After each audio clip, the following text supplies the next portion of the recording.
Hey folks, today's show is sponsored by Orbi. Wi-Fi is something you don't really think about until you don't have it or it's not working properly. Video buffering, Wi-Fi dead zones, everyone home for the holidays fighting for Wi-Fi. When did you last upgrade your Wi-Fi at home, huh? If you just want better Wi-Fi everywhere, check out an Orbi Wi-Fi system from Netgear. With Orbi, you'll enjoy super strong, fast, and more reliable whole home Wi-Fi from your basement to your backyard. Change your Wi-Fi world. Get an Orbi Wi-Fi system from Netgear. Visit netgear.com/Orbi. That's ORBI. We're also sponsored by Squarespace. Do you have big plans for the new year? Squarespace makes it easy to turn your idea into a unique website. Showcase your work, blog, or publish content. Even sell products and services of all kinds in just a few clicks. You can customize everything from look and feel to settings and products using beautiful templates created by world-class designers. And there's nothing to install, patch, or upgrade ever. Head to squarespace.com for a free trial, and when you're ready to launch, use the offer code WTF to save 10% off your first purchase of a website or domain. Dig it. All right, let's do the show. Lock the gates!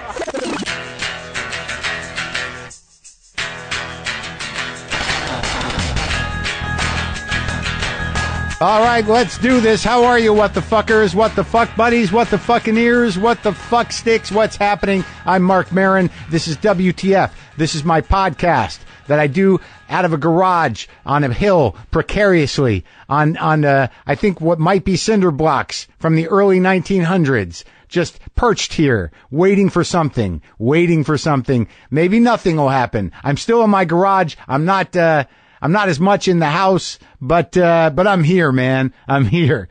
Today on the show, James Franco will talk to me for a while. All right. This is one of those shows where I'm rushing. I'm harried. I'm still in makeup here. I've got stuff in my hair that makes me Sam Sylvia. I have to shoot in Pomona later this week. Sadly, maybe I'll have some Pomona stories next week. God knows Pomona's got tails. Maybe I'll have an experience in Pomona. But as of right now, it's just moving and shooting. Moving and shooting, people. So this, I know some of you are going to be heartbroken, but I might not ramble on as much as I usually do. Because I talked to Franco for a while, and I'm a little crunched for time. Do you dig what I'm saying? Hey, getting a good night's sleep is easier said than done. Am I right? Especially if you hear a noise downstairs, right? Think about it. What do you do in that situation? You could turn on all the lights and keep watch, check on your kids every hour, sleep with one eye open, or you can rest easy knowing that your home and family are protected with Simply Safe.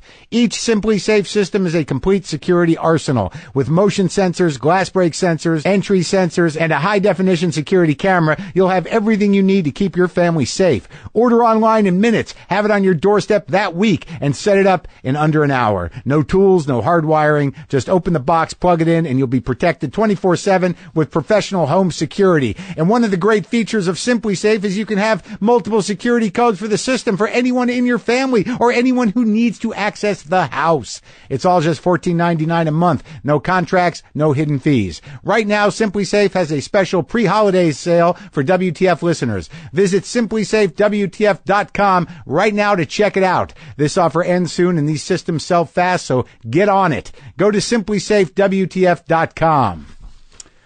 So, like, as I said, James Franco is here. Now, I guess I can, I didn't know what to expect. I didn't know him. And those of you who listen to this show know that, we had an episode that had some James Franco on it. I was in Austin. I was at South by Southwest, I believe. I was doing a live WTF there. I can't remember who was on. I do remember Nate Bargatze was there. I know there's some other people. And then Franco and Harmony Korine were promoting the film Spring Breakers. And in sort of a last minute thing, Charlie, the dude who booked some of the stuff up there, said, well, they're going to come by. So they did. And I talked to Harmony backstage, and I met James Franco, and Harmony seemed very animated, very funny. James was, what I perceived as a bit aloof. And then, I started the show, and they came out, and they did, and it was difficult. It was weird. It was a live audience, and I had made an assumption. I had assumed, and this is something we all do, and we don't necessarily need to do. I had assumed that James Franco was some kind of pseudo intellectual, kind of affected, pompous guy. And, he was doing a lot of stuff, going to a lot of schools, doing a lot of art. And I just made assumptions before I met him. And he came out, and I thought Harmony would be fun because he was always fun when he was a kid on Letterman. He was pleasant backstage, just chatty. And he kind of locked up on me and acted affected and weird. And Franco, I asked him some straight ahead questions, but he seemed to, I just decided he was being a dick to me. And, we got to hash this out, and we will hash it out. But what I realized, and I'll tell him this, is that I realized, like, the day that I interviewed him, like, he didn't know what he was walking into. He didn't know me. He didn't know the show. And the live show was the live show. And there's an audience, so I'm acting like an asshole and busting his balls a little bit. But he didn't know what he walked into. And I sort of blamed him. So we're going to straighten this out. But I certainly am no stranger to people sort of misunderstanding or deciding something about me. And I do it with other people too. Like, that guy's an asshole. That guy's arrogant. Who does that guy think he is? Oh, he's too good for us, whatever. Oh, he thinks he's all this or all that. And most of the time what I find, and this is just with me, when people think I'm being an asshole, or when people think that, outside of acting like an asshole, which I don't usually do in the way that I used to, but sometimes I'm dismissive, or I don't say thank you, or I don't listen properly. And it's not because I'm being a dick. I might be being a dick, but here's what I'm doing. I'm lost in my own fucking head. I'm not paying attention to what you're saying. I'm not paying attention to what you're doing. And when you're on set, that's important to do that. People are, putting makeup on you. They're doing your hair. I mean, it's just 90% of the time, I think for me, when I'm being an asshole, it's because I'm just lost in my own head, preoccupied with myself. There's no malicious intent, but it's just rude behavior. And when you don't respond, or you don't, engage properly, you become sort of a blank canvas for people's assumptions, because they don't know what the fuck is going on. You're not even acting polite. You're not even saying thank you. You're not even acknowledging that you've heard what somebody said. You're taking everybody for granted. You're just moving through the world like it's your screen, treating the people that wait on your places shitty.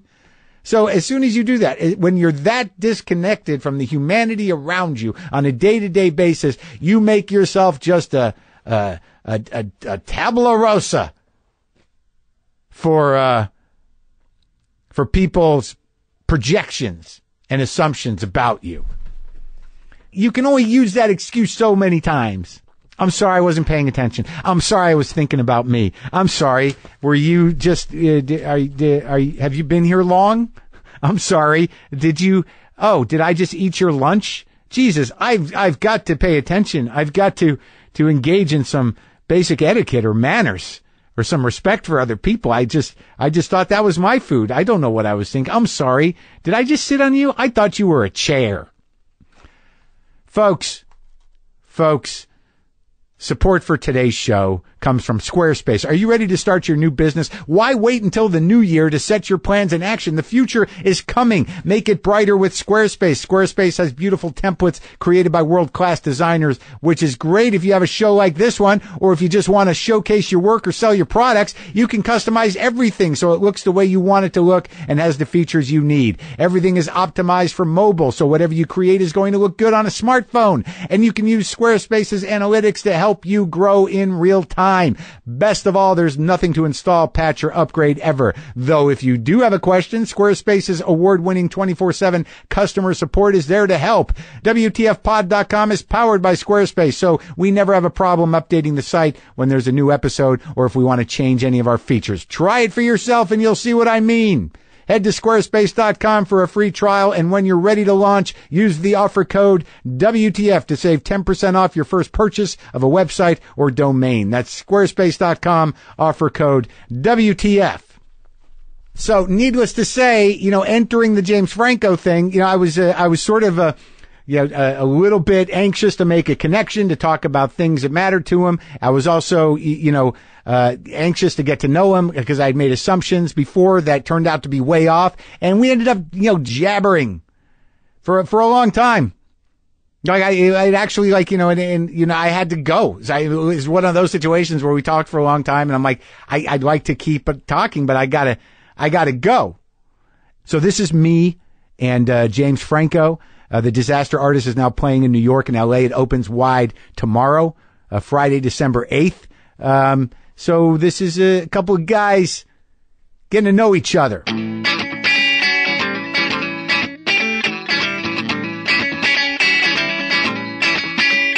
I was thinking about poetry, and I was going to give you, I don't know, I got some good books. Okay. No, I mean, I don't know what I thought, like, maybe read some poems. You want to read some poems on here? Sure, man. What do you mean you played Ginsberg, right? You played him. Yeah. Are we going? Is this the thing? Sure.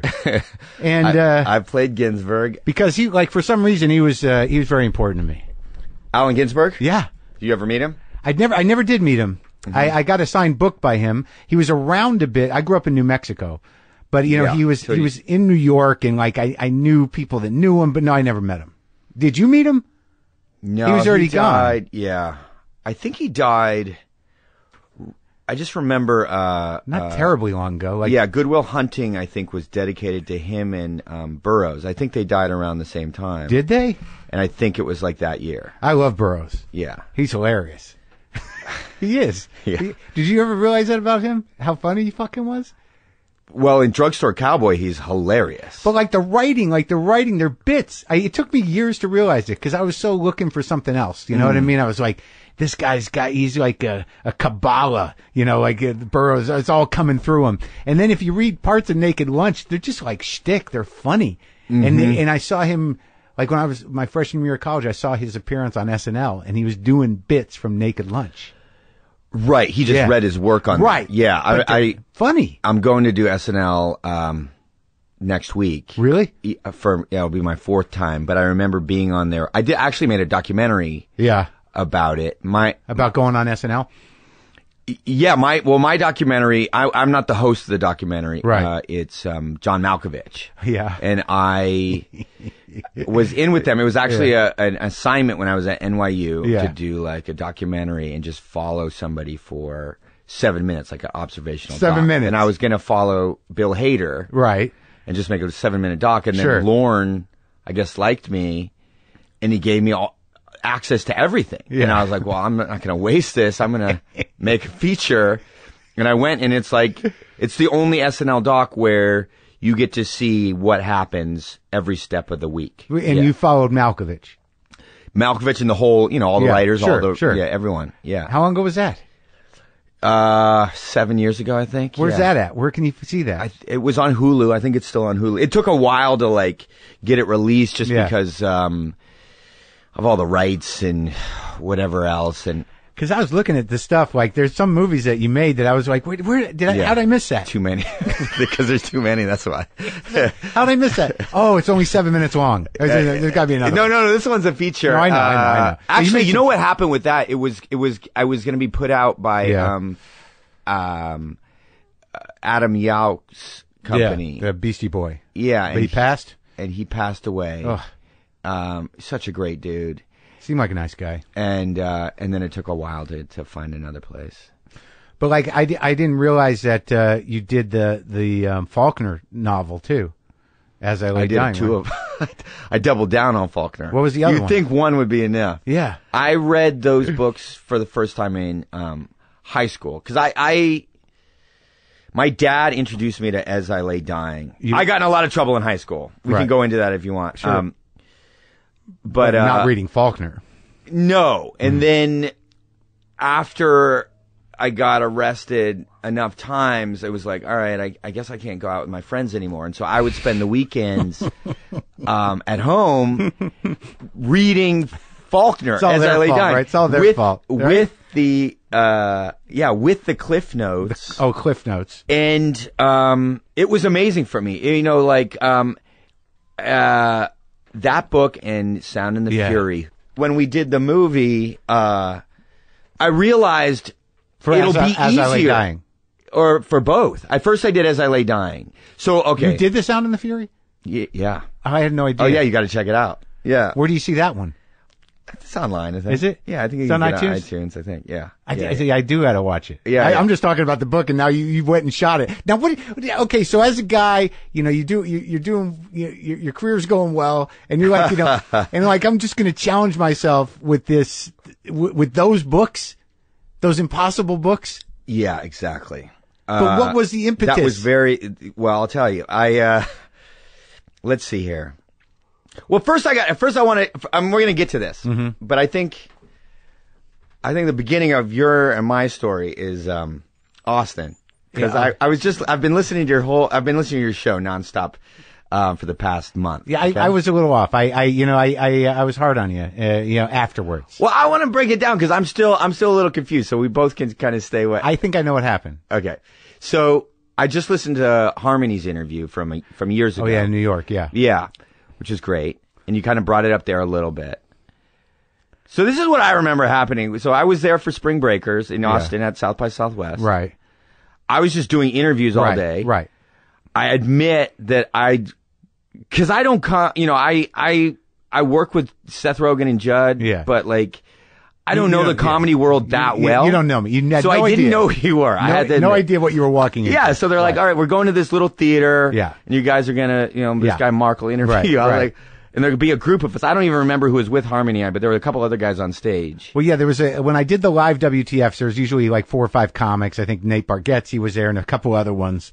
And then you guys just walk in because the guy who runs the festival had got it. He had hooked me up. And in retrospect, I realized you walk out in front of a live audience with Harmony and me, this like who's being acerbic because I'm in front of a live audience. And I'm kind of like, I don't know if I was dickish, but there was no other way for you to behave. Like I felt like, well, what's he like? He's got to be a dick to me. But like, you don't know me, and that's a live situation, and I'm sitting there like, hammering on you. What else are you gonna do? You can detach a little bit, right? Okay, so you weren't your normal self, or you're not. It's not this Mark. Well, no, because there's an audience to service. Yeah. Right. So like when you do this, you go deep. Right. Yeah. We just talk. It's one-on-one. And you ain't gonna get the deep stuff if you're like. No, you can't do it in front of it. Yeah, and you can't do it in front of a live audience. So you weren't in that mode. No. Because that was the mode that I thought. Because like I've been to, I went back to school. I've listened to a lot of guest lectures and authors talking about their work. Yeah. And it's always, or directors or whatever. It's always such a bummer when you get the. Well, my work speaks for itself. I don't know. Right. And they don't answer anything. I mean, it must be a bummer. You're an interview. It must be the worst if somebody's just like, they don't want to do the interview. They're just sort of doing it to sell their thing or something, but they're not giving you anything. Right? I don't do too many of those. And usually I'll hammer, like I had Paul Thomas Anderson in here. Yeah, I heard that one. Yeah, I just went movie for movie. I was like, oh, fuck this. Yeah. Like what? What is that? And he was good. I didn't realize he was such a goofy, fun guy. So like, I think you got more out of him than anybody probably ever has. Yeah. But like I thought, because he's a little bit like I used to do interviews for like Playboy and different outlets, and I know him a little bit, and he's the one him and Cormac McCarthy. Yeah, I haven't talked to him. Yeah. Did you meet him? I've talked to him on the phone. Uh-huh. You adapted one of his too, didn't you? Yeah, Child of God. Yeah. And I remember asking him when we did Child of God, I got on the phone and he was like my favorite writer, and I was like living writer, and I was like, all right, so this is a book about a necrophiliac that's running around the woods murdering people so they can sleep with them, and so people are probably going to ask me why I made this movie. So I'll just ask you, Cormac, like, why did you write the book? And this is his answer. I don't know, James. Probably some dumbass reason. like that. You know what I mean? It's like, it's a great story, but I'm not, it doesn't give me much. And so when I was on stage with you, I was trying to give you answers. Do you know what I mean? Like, I don't know if you have that on record somewhere, that interview, but like. We played it, yeah. I remember you were asking me about Freaks and Geeks. Yeah. This is what I remember. And then you can tell me what. And you were asking me about Freaks and Geeks, and I was trying to give you a somewhat informative answer that I like improvised, but like then would improvise off camera, like, and the other actors were like not into it, and it wasn't helpful. And I said, this is what I remember. I said, yeah, I took myself too seriously then. And then you jumped in and said, it's a good line. Yeah. And my reaction probably shows that you were right. You're like, what did I say then? Yeah, you're like, oh, as opposed to now or something like that. And boom, I was just like, in my mind, I was like, yeah, fuck this dude. I'm trying to give him a good answer and he's gonna, what's he doing? Take a shot at you. Yeah. Yeah.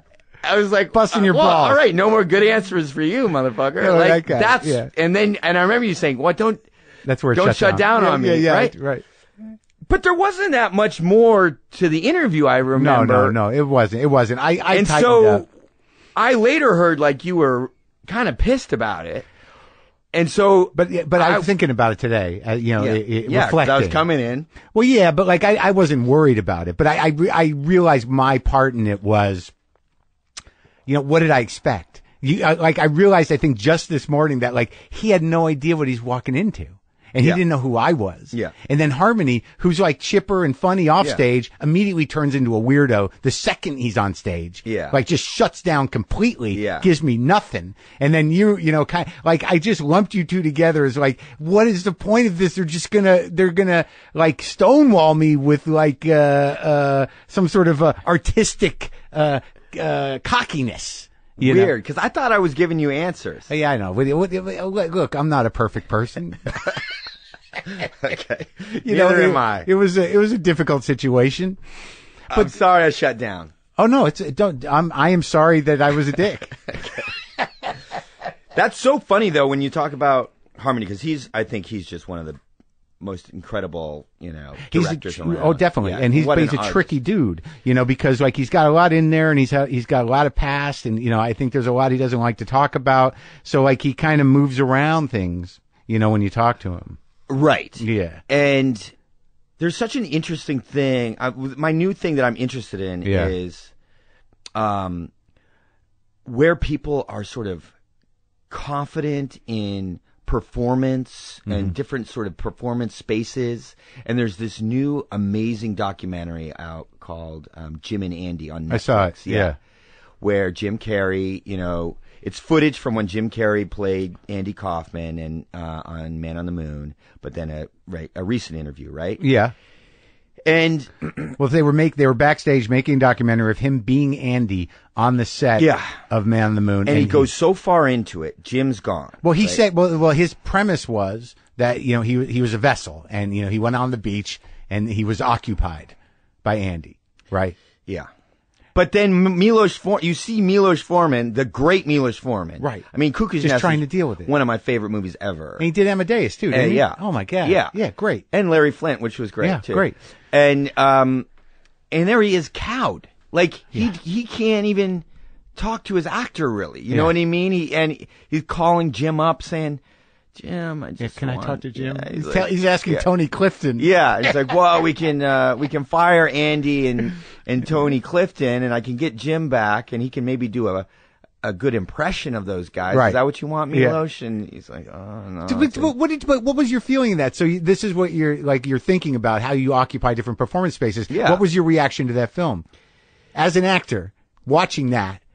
It was amazing. Like, Jim Carrey is such he's his thing, and when he does it, it's miraculous. Yeah. And the way and it's also the documentary is also a story of Andy's life and Jim's life. Right. And you see, and Jim, the way he talks about his performance persona is like, he calls it Jekyll and Hyde, except it's a benign Hyde, right? Right. Another person takes over. So, and I guess he learned that from stand-up. Like he after a while, he's like, no plan. Right. I'm just going to go out there right. and let this Hyde character take over and just figure it out on stage. Yeah. There's something I kind of love about that, but it's also a little crazy, I think. But didn't you watch it as an actor and think like, oh, these poor people on this set? Well, I think about that sort of, it's an amazing exercise, and that documentary is amazing. But I think when they were making Man on the Moon, it feels a little like it wasn't, after a while, it was diminishing returns. You know what I mean? Sure. Like, yeah. My guess is when, Daniel Day-Lewis is playing, Lincoln. Yeah. yes, Spielberg has to go over and say, Mr. President. Right. But he can. But he's not going to be an asshole. He can talk to. Yeah, it's not like. It's not like he's going to go, what you want? He's not going to be. Stephen, I can only speak about the 14th Amendment. Like, you know what I mean? It's like you can talk to him about the mission at hand. Sure. As you know, and that there's still an inkling of Daniel Day-Lewis's consciousness behind the facade of Lincoln. Well, you immerse yourself in a similar way. But when you say, you know, how people occupy spaces, are you talking about? Because it seems to me that over in the more experimental modes of what you've done creatively. Yeah. I mean, you've done that. I mean, you've experimented with putting yourself in spaces, some of them commercial spaces, some of them, you know, covered in, you know, gold leaf, some of them. That was not my idea. That was Marina Abramovich's idea. That was bizarre and absurd. I watched that. I'm like, you know, I don't know what it meant. They put honey on me and gold leaf. It was, but you showed up for it. You were willing. That was part of it. That was part of a lot of those things. Yeah. The showing up and putting myself into different places. And I actually, that idea that I was just talking about with Jim Carrey of figuring it out on stage or figuring it out in front of camera. Yeah. That's something that this performance artist that I worked with, and all around artist, Paul McCarthy. Do you know that dude? I don't. He does a lot of, he's sort of like, do you know Mike Kelly? Do you know who that guy was? Sure. Yeah. He was in that crowd of this LA artist. Yeah. My girlfriend's a painter. Okay, she'll know him. Yeah, like definitely, he's one of the biggest LA artists. I think you around. almost bought one of her paintings once. You liked it, but it was sold. That's oh, really? That's the story. That's the story I heard. Okay. All right. So this guy McCarthy. I did a project with him that was sort of, and a bunch of other artists, but it was inspired by Rebel Without a Cause. Okay. And the way. How long ago? Probably about 6 years ago now, 7 years ago. And he talks about it that way. Like when he does his performances, it's sort of like he's like, you work it out in front of the camera. Yeah. And his things are like, he'll take a movie like Rebel Without a Cause, and the way he describes it, he's like, and then we fuck it up. Or he'll take Snow White and then fuck it up. And it just becomes this weird thing with lots of like fluids and like ketchup and mayonnaise as to stand in for like body fluids and stuff like that. And anyway, it's a certain kind of way of working. Sure.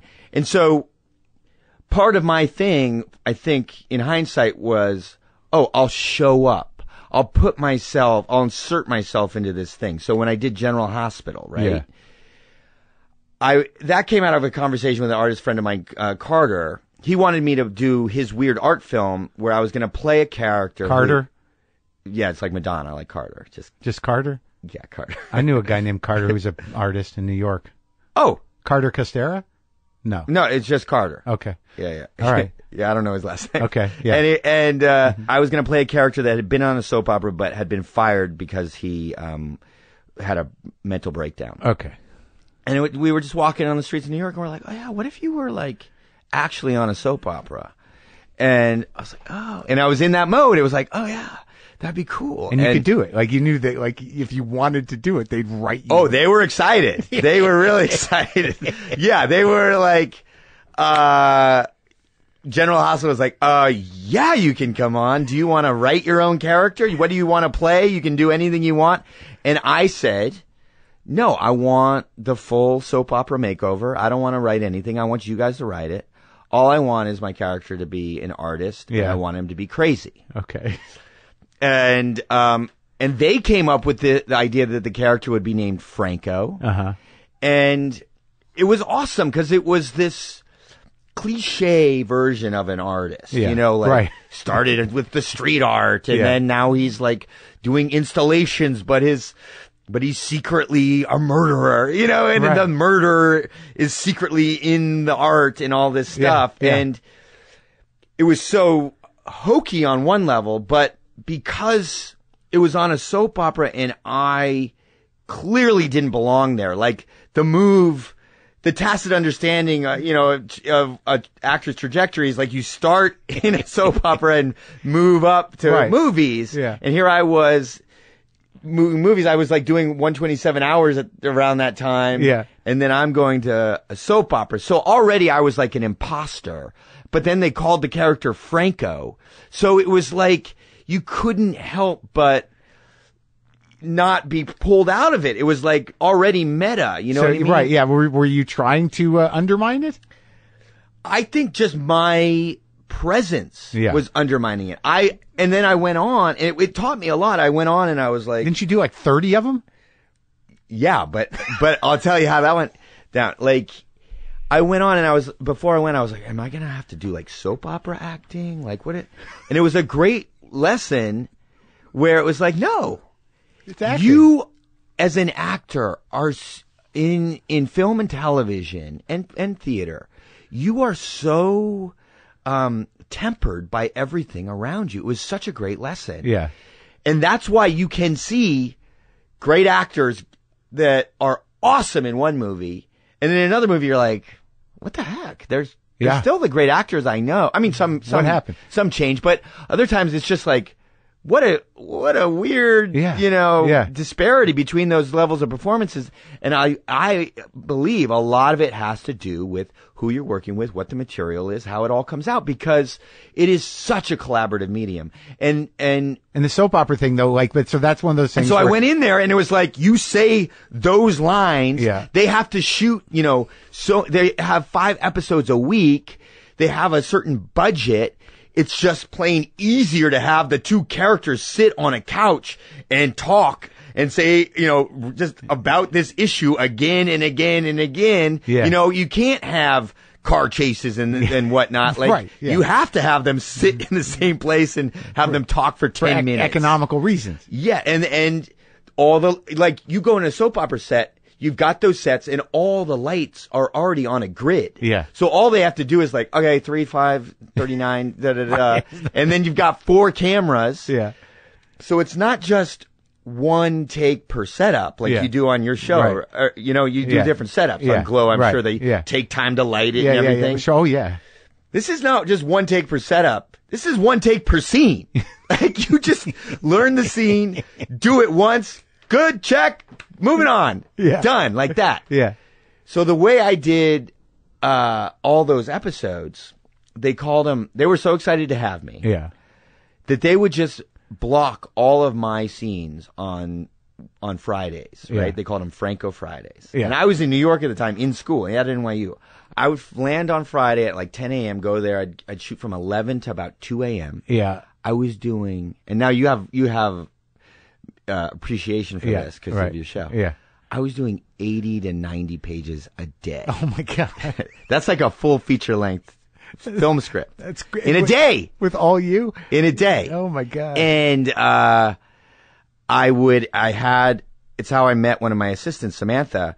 She was working on the show, and she and I would just read the scene, and I'd get it down. Okay, ready. And we'd go and do the thing. One take.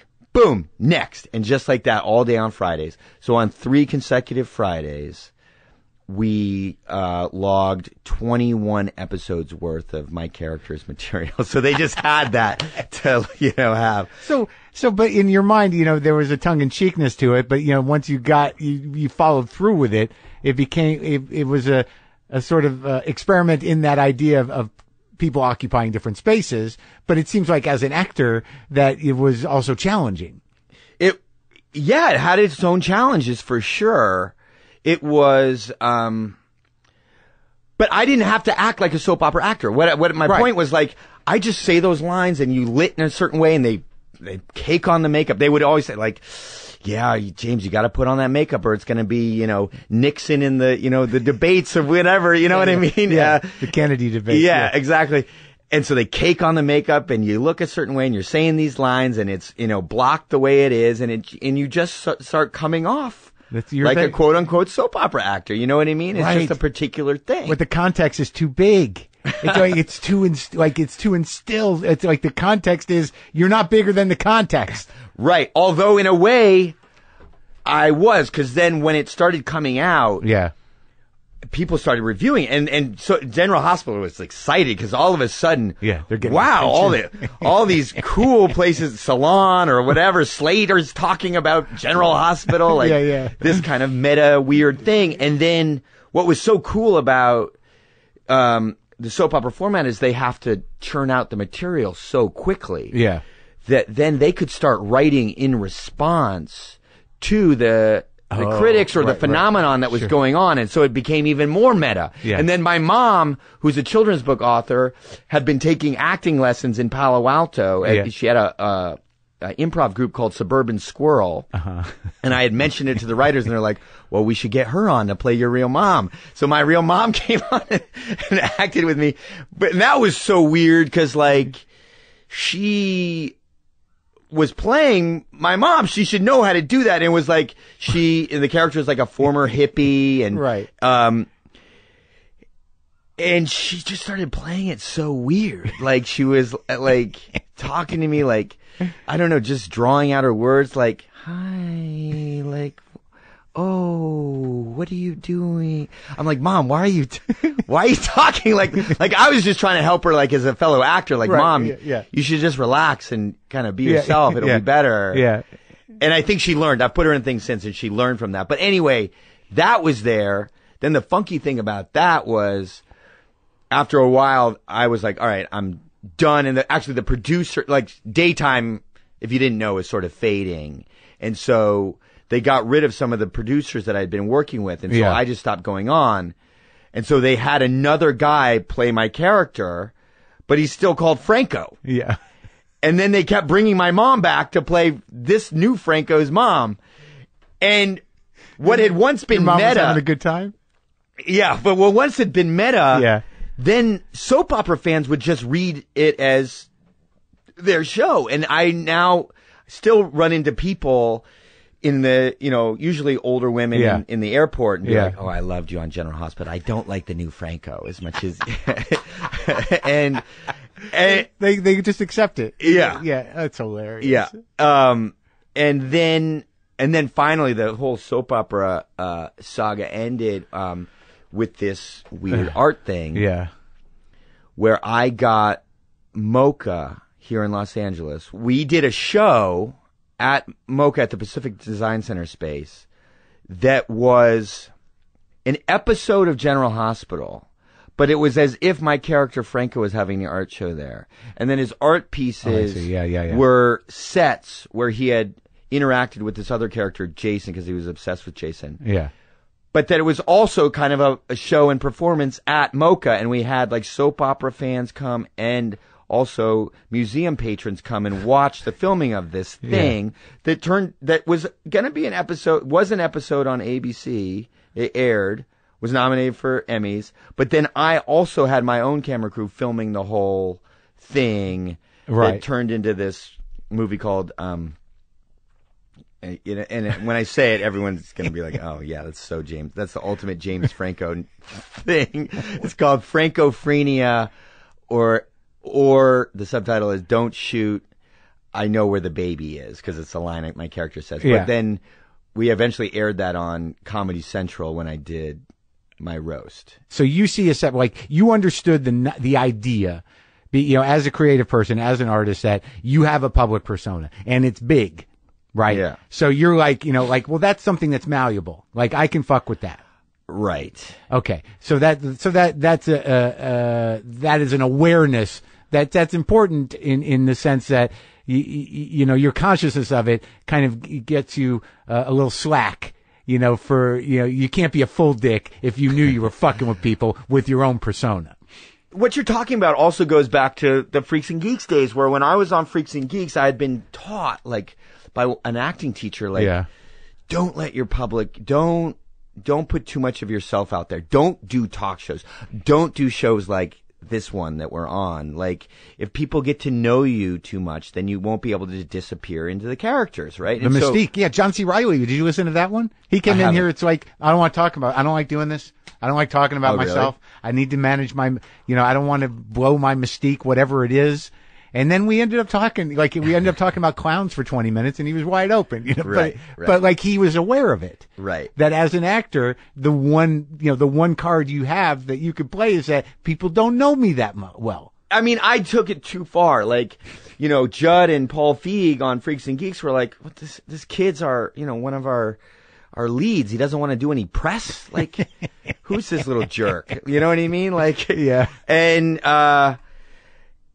then so I was trying to manage my public persona in that way. From the beginning, it seems. Yeah. And then later it was like, oh, okay, I can't really control this thing. Like, people aren't writing about me like I'm the coolest guy ever. Like, I just can't control it, you know? So it was like, all right, I might as well have fun with it. But they're not writing about you as the coolest guy ever. They're writing about you sort of like, what's up with this fucking guy? Yeah, like, oh, another stupid James Dean wannabe. Like, screw this kid. Well, you kind of, you got stuck in that because of the movie. I mean, you had to play James Dean and you locked into it. Yeah, actually, that wasn't a problem. After James Dean, that wasn't a problem. Like, right. Everybody around me said, don't play James Dean. Like, you're going to be scrutinized and you'll be typecast from then on. That actually wasn't a problem after I played James Dean. Yeah. It was just before when I was actually, like, doing the Jim Carrey, like, off-camera James Dean shit. Like, that's when it was a problem. You did that on that set? Yeah, but not to the Carey extent. At least part of that deep dive into Andy Kaufman and Tony Clifton is that avoidance of self, running from fear and pain. Sure, absolutely. But also, like, to have like this is a good question for you because you don't seem to, you don't seem untethered. You don't seem that that you're lacking self. But I think I had to work. I mean, I had to work on it, man. Yeah. I mean, what we're talking about, the period we're talking about, was a search, and I did. Which period? James Dean? I guess all of it, but like the last 10 years, let's say 7 to 10 years. Were you going to 9 colleges? Yeah, and you're painting. Yeah, because after James Dean, I learned on that movie, like everybody around me said, don't do it. My agents, everyone said, don't do it. Yeah. My only person that said do it was my teacher. The acting teacher. Robert Carnegie. Yeah. Because I realized, he was, a James Dean fan. He was like 50 or 60, and he was still obsessed with James Dean. Like, he still dressed like James Dean. Oh, right. And so it was almost like... So you listen to that guy. Yeah, it was almost like he was experiencing it through me. Right. But it worked. Like, he knew more about James Dean than anyone. And so it really worked, and it paid off. I got some recognition for James Dean. But was that the first, when did you do that? What year was that? That's after? It came out 2001. Okay. It was after Freaks and Geeks. Okay. So it was your first movie. My first, like, lead role. Right. Yeah. And it's like this like, mythical actor who is known for this, very specific method and this. Yeah. I mean, I did some things, some that were silly and some that were, I don't know, whatever. I don't know. It's hard to go back and be like, well, because I'm happy with the performance. I mean, like, I got a great response from it. I remember Sean Penn, like all my heroes were coming around. They're like, man, I showed Rebel to my kids. Yeah. And then I showed your movie and I'm like, look, same guy. Like that, so it was like, wow, it really paid off. Yeah. But I did go to extremes. I started smoking. I didn't talk to friends or family for 4 months. Yeah. I isolated. I watched his movies all day, every day, read all the biographies. Was that because of your training? Were you trained to do it that way, or is that just the way you thought to do it? That's what the teacher told me to do. James Dean, James Dean worshiper. Yeah, and it worked. And so then, after that movie, I was like, well, that's how you do it. That's how you do everything. Yeah. But then I did a series of movies where I was doing this prep, 8 months of prep, like, whatever, learning how I ride a horse. Like, this script was like, okay, there's a battle on horseback. He charges down the hill, and some epic like Braveheart battle, and so I was like, well, I got to learn how to ride a horse, and then also thinking naively like, oh, I'll do all my own stunts, not thinking like, oh, as the lead, they're not going to let you do your own stunts because if you get injured, the movie's over, dude. Yeah. And actually, I did get injured in the movie, like, got stalled 6 months. But learning how to ride a horse, and then on my own dime, we're talking hundreds of $1,000s, every day going to Griffith Park, riding these horses that were movie horses. Right. Retired movie horses? No, still active. Like they were, like one of them was, or two of them were Zorro's horse from the Antonio Banderas thing. Like, so I'm riding Zorro's horses and stuff like that. And after 8 months, I got good. Yeah. I could stand on the horse's back as it galloped. No kidding. And, yeah, that kind of stuff. And then getting to, Ireland, and the director saying, here's the new script, and I'm looking through for the horse battles, and it's like, instead of the epic horse battle, it's like, 6 men sneak on foot through the woods. It's just like, no, that's just like a small, clear example of how, like, I didn't know how to collaborate or, build a character with the director. Right. And so. But also, what do you get? How do you know anything about rewrites? That can happen the day of. We're cutting the horse. I had to learn the hard way. Yeah. But now you can ride a horse. Yeah. Well, I've got that great video. Yeah. Yeah. That my friend shot on like a little camcorder. But if you needed to jump on a horse, you could do it. Yeah, I can do it. I have never used it. But how do you see this as being the beginning of this arc of you kind of like blowing open your sense of self into all these different directions? So after a while, I was like, this is really disappointing. Like, not only like was I doing movies that I shouldn't have been doing. Like, for what? Because they were what? Well, I gave too much credit to the teacher because he had said do James Dean when everyone else said no. So I was like, he's got the answer. Yeah. So I gave him too much weight. Yeah. I didn't know. Oh, you stayed with the guy, the teacher. You kept taking his advice. It was like I went to that. What's his name? I went to that school for 8 years. Well, it was also partly, I needed an artistic father. Yeah. Like when I told my parents I was going to drop out of UCLA. Yeah. They were like, well, then you got to support yourself. It was probably a great thing that they did that. Yeah. Because then I went and worked at McDonald's, and it was like, I'm working drive-through. It's like, you better work hard at the acting. Did you choose McDonald's just to? That was all I could get. I would go. I didn't have a car because I crashed my car in high school and had a suspended license. Yeah. So I had to get a job within walking distance of my Sherman Oaks apartment. I was sleeping on the couch, and so McDonald's. And then I went to all the restaurants, but I was just this 18-year-old schlubby kid. I had very little work experience. All the other actors had all the good waiting jobs. Yeah. And somebody in my life was like, well, are you too good to work at McDonald's? I was like, no, I guess not. You really like taking those challenges, don't you? I went there. They hired me right away. Go figure. They were happy to have you. Yeah. But it made me work really hard. And so then when I went to this school, and this guy, Carnegie, was like, yeah, come here. You don't, if you can't afford the monthly payments, just pay me what you can and write down what you owe me. And if you make it, then pay me back. Or I think he maybe even said when you make it. He had that much belief. He's like, yeah, sometimes you need to take a chance on yourself.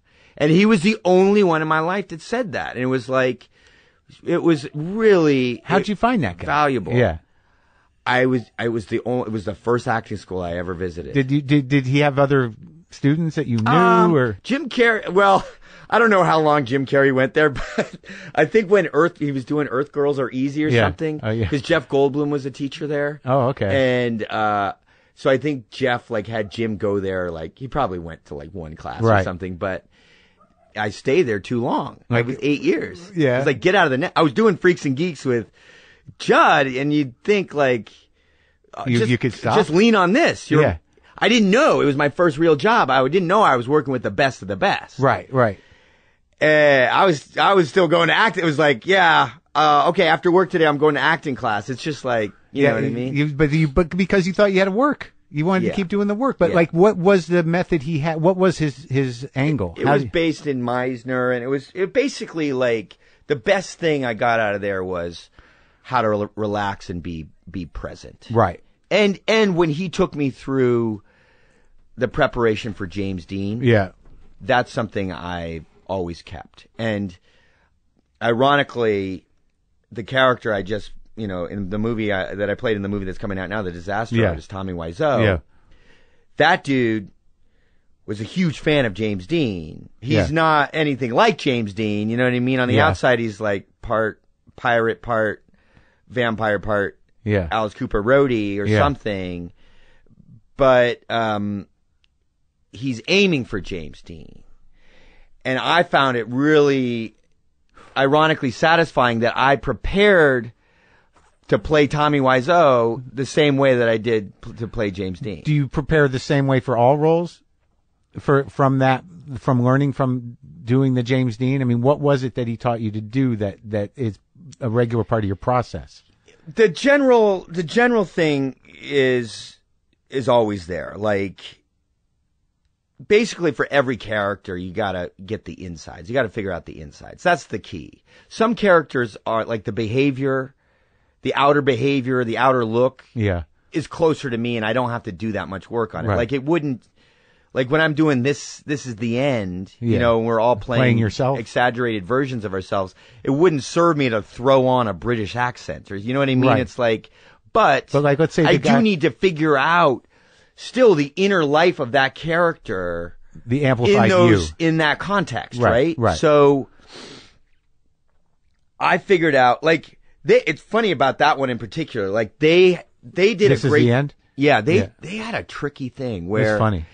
It was great. Yeah. I think that movie is just incredible. Yeah.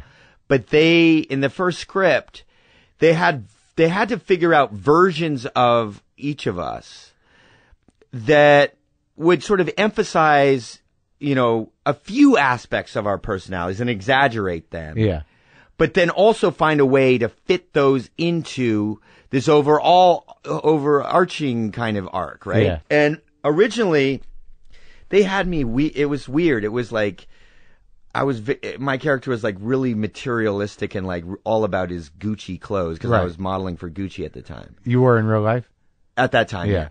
And I was like, but to Seth and Evan's credit, they were like, they met with each of us and they're like, tell us, you know, what you think would make this better. And I was like, I want this. Basically, I feel like is, at least for my character, the unofficial sequel to Pineapple Express. Uh-huh. And what was the key to Pineapple Express?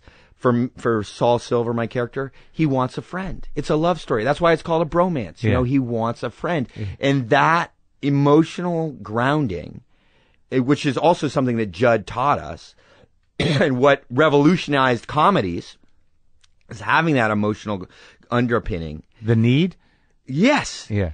And to make that real. Yeah. As big as the jokes are, to make that emotional thing real and tether that, you know. Yeah. Make that's the character's tether. Yeah. And in Pineapple, he just wanted a friend. Yeah. You know? Yeah. And that was the same thing in This Is the End. And I was like, no, I want to, you know, my character needs Seth.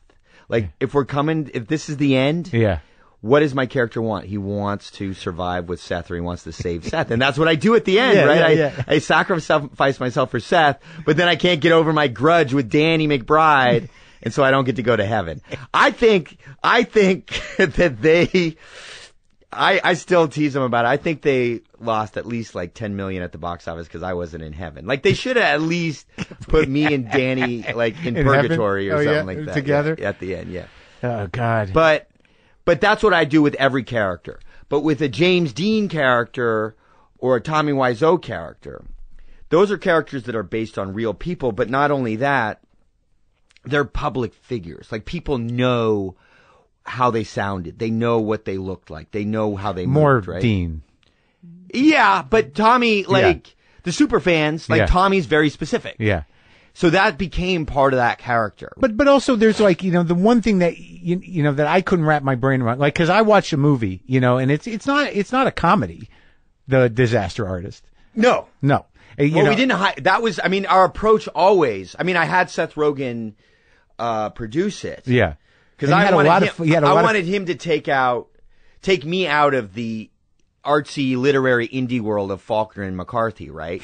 I was like, look, I did all those movies, those dramatic movies after James Dean, and I was like not happy, not satisfied. Went into a depression because it was like, and it was a depression that was compounded by the fact that on the surface I'm in these Spider-Man films and stuff, and I like the Spider-Man films, but that aside, it was like, you should be happy, dude. Yeah. Look at this. You got this career. You're supporting yourself on your acting and everything. Yeah. And I was depressed. And so I couldn't complain to anybody about it because it'd be like, oh, wah. You get to play, you have to play Spider-Man's best friend. Another sequel. Yeah. Oh, wah. Yeah. Oh, you have to make all that money. Wah. And I couldn't talk to anybody about it. But I was deeply unsatisfied with my work and the way I was doing it. And so and I searched. I was like, how do I get out of this? I did everything. I did charity work. I worked with the kids in the hospitals. Friends were like, come to my church. I tried that. I did everything. And one of the things the art. Yeah. No, one of the things I found was, I can go back to school. Yeah. And UCLA had this policy where like, once you were admitted, you could go back at any age. And I went so I started at UCLA Extension. And then after a while, they're like, no, you can re-enroll as a student. So I went back at like age 26, 27 and was a student at UCLA. And then that sort of attitude of humility and surrender, I think did something to me and the energy that I was putting out. And I ran into Judd at the Austin Film Festival. He had just done 40-Year-Old Virgin. And he was like, finally, like people don't remember, like there was a time when Judd's things were not landing. They were getting canceled, undeclared and Freaks and Geeks. He's like, he was in a new place. He's like, I have my hit. Finally. Yeah. And he's like, I don't know why you left the comedy world, James. Come back. Yeah. And I was like, I'm ready. Like I hit bottom. I'm ready. And he's like, Seth had kind of just been sort of a writer for 5 years or so. Judd kept him afloat. He had pulled him out of high school and he was like, you got to take care of him. I got to do something. I can't let this kid sink.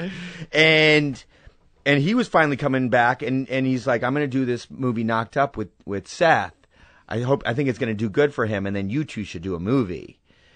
And so the same time I was going back to school, I then did Pineapple Express. And then that same year, I also did Milk with two of my heroes, Sean Penn. Gus Van Sant and Sean Penn. That was great. You were great in that. It's a great movie. Yeah, thanks. And so that year was like a huge transition year for me.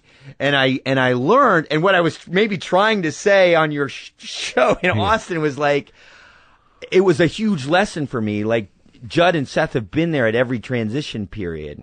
Mm-hmm. This latest movie is one too, where I learned on Pineapple, like, you can trust the people you work with. Right. The director. So you're saying that throughout the course, even though you like the Spider-Man movies, you were working a lot, you did a lot of movies, good and bad. You did, and you were in your mind, right? Yeah. We don't have to mention them. Yeah. But you were completely unsatisfied, went into the darkness, couldn't understand it. I know that feeling. Yes. Like if you're not wired to, like, some people just aren't like happy. Like like, you know what I mean? Some people aren't innately working towards happiness, right? Yeah. You're working towards what's the thing. But I think you can. That's one of the fascinating things that, for me, when I get more and more into the comedy world, because in my movie, The Disaster Artist, we have amazing comics and dramatic actors. There's a lot of them in there. Bob Odenkirk and Cranston, but also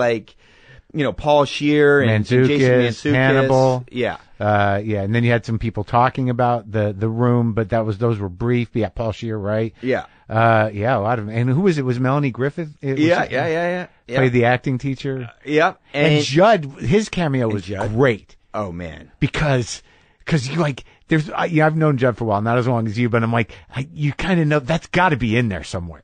Whatever came out of him. Well, Seth Rogen said to me, who has worked closely with Judd for many, many years. Yeah. And like, yeah, I've seen that look in Judd's eye. When he's about to lower the boom on somebody. And that was an important thing for me too, to have Judd in that role, because it's a great scene. It's kind of brutal. Yeah, because Judd was, I didn't know it, but Judd was an artistic father for me. Yeah. I thought, thinking about this movie and actually listening to your interview with Judd, which was amazing. You guys are geeking out on being comedy nerds, right? Before there were comedy nerds, and when you were kids, just in your rooms, just surviving by watching comedy, right? Yeah. And I was like thinking, like, what's my thing? I didn't watch comics like that, but I did in high school kind of get into James Dean and Marlon Brando and Gus Van Sant and well, yeah. So after, sort of at that same time, but also after I kind of cleaned up and stopped doing all that. Gus Van Sant's like Drugstore Cowboy and My Own Private Idaho, like those were movies that I started watching in a new way and started understanding, at least intuitively, like, oh, there's people behind this. There's artists behind this. Sure, making decisions. It's not just the actors, like, you know, coming up with it on the spot. It's like there's all this. There's a director that's doing this artistic stuff, right? And so that was sort of my thing. And so then when I went to acting school with Carnegie, he obviously was into James Dean, and so like I thought, you know, from an early age, like, oh, I'll become a dramatic actor. But then I got on Freaks and Geeks. And like my trajectory, I kind of got pulled in this other thing. And when you're 20, 21, it's still a formative time in your life, in your brain. Like Casey Affleck's like, your brain, you know, is still forming. And like, I remember stuff and so I kind of got pulled off that trajectory, and this whole other thing opened up in my repertoire, I guess. Yeah, but you know, it's like it's weird because like people judge you in a certain way without really thinking like, you know, maybe you were just actively interested in learning and figuring out a new avenue. I was, and it's what I needed at the time, and I look back on it, and I'm like, because now I'm sort of like.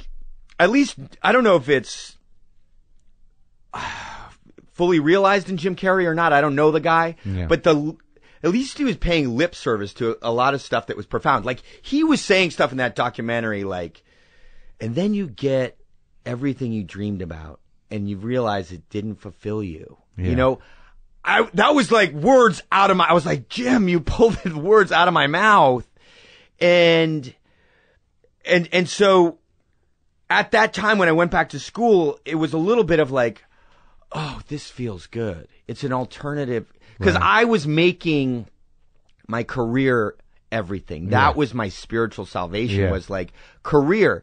Any career is going to have its ebbs and flows. Sure. Anything. Right. And so when it was my lows, I realized, oh, I'm going through a depression. Like, you know what I mean? Like I then would feel low. Right. And so school was sort of a distraction for that. Yeah. I also grew a little bit. I learned how to collaborate. Yeah. And you read some good books and, you know. Yeah. And I grew as a creative person, and I learned how to direct. Yeah. And when I went to NYU and for directing, like after UCLA, I got my degree and it was like, this is great. Oh, and I can go to grad school and like, I only have to study exactly what I want to study. I don't have to do all these GE classes and all astronomy or whatever.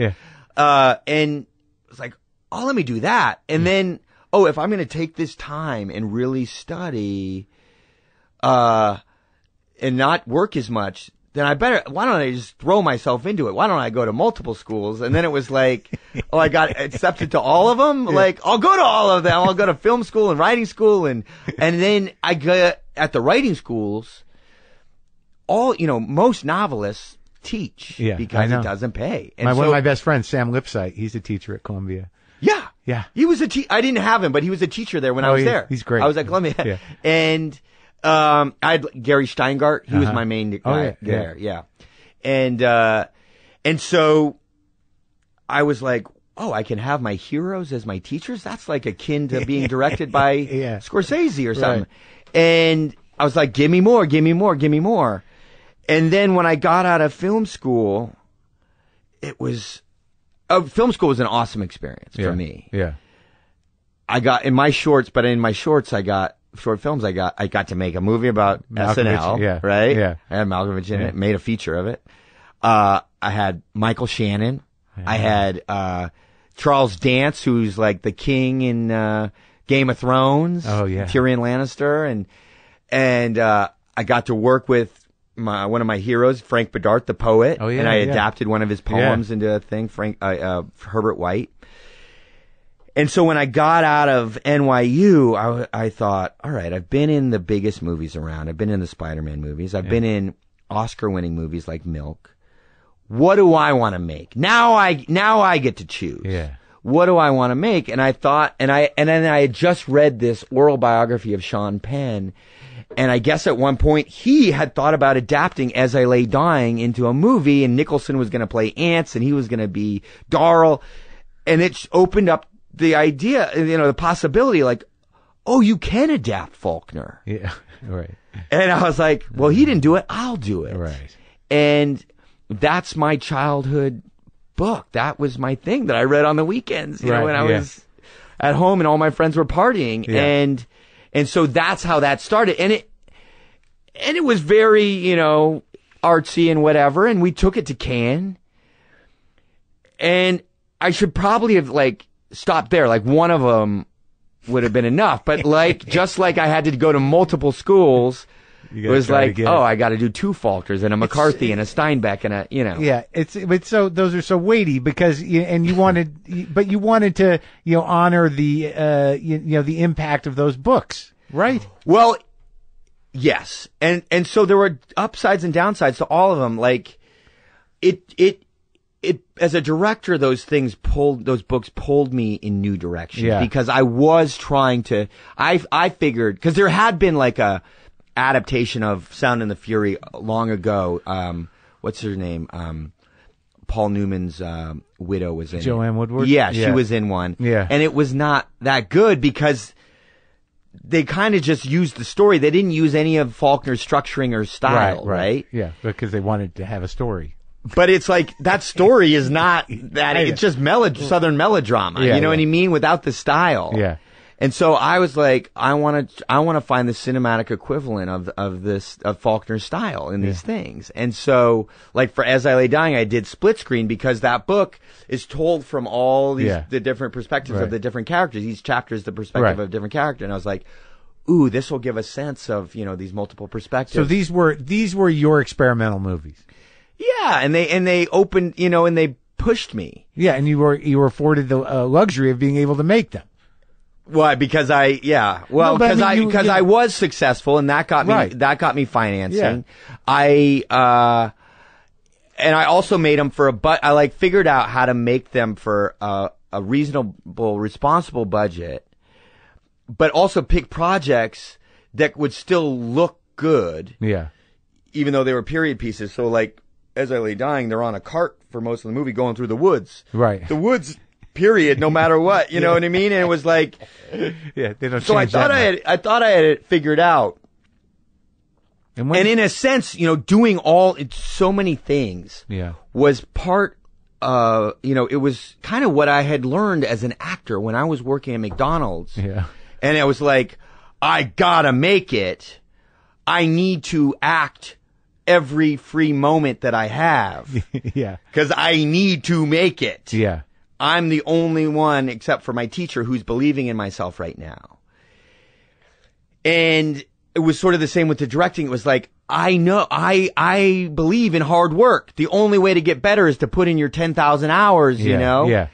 And so that was part of it. Just do as much as possible. And then you're still acting in other people's movies. Yeah. Yeah. Well, Jonah Hill made a joke at my roast. It was like, yeah, James, the adage is one for you, one for them, right? Yeah. You do none for them and 7 for you or something like that. Yeah. And it was, I did sort of do one for them. I would do a big studio movie and then a bunch of my little projects. Yeah. 127 Hours is a big movie. Yeah. I did that when I was at NYU. And you stayed in that canyon? That's funny. When I met with Danny Boyle, this is a funny story. When I met with Danny Boyle, I was at NYU and I was in a weird place where I had suddenly sort of been relieved of my addiction to work, at least temporarily. So my attitude was a little less than super passionate. Yeah. I was like, oh, Danny, I'll do your movie. Oh, is it sort of, when I was in my artsy mode, I was sort of like, oh, so we'll go to we'll go to the canyon, the real canyon, and I'll just sit there. We'll do it for like 4 days. Yeah, I understand. I won't dehydrate myself like he really did, but like it'll be like an art piece. I'll just go for like 5 days like him, and you'll just film me. Is that what we're doing? And he's like, yeah, so not really, but yeah.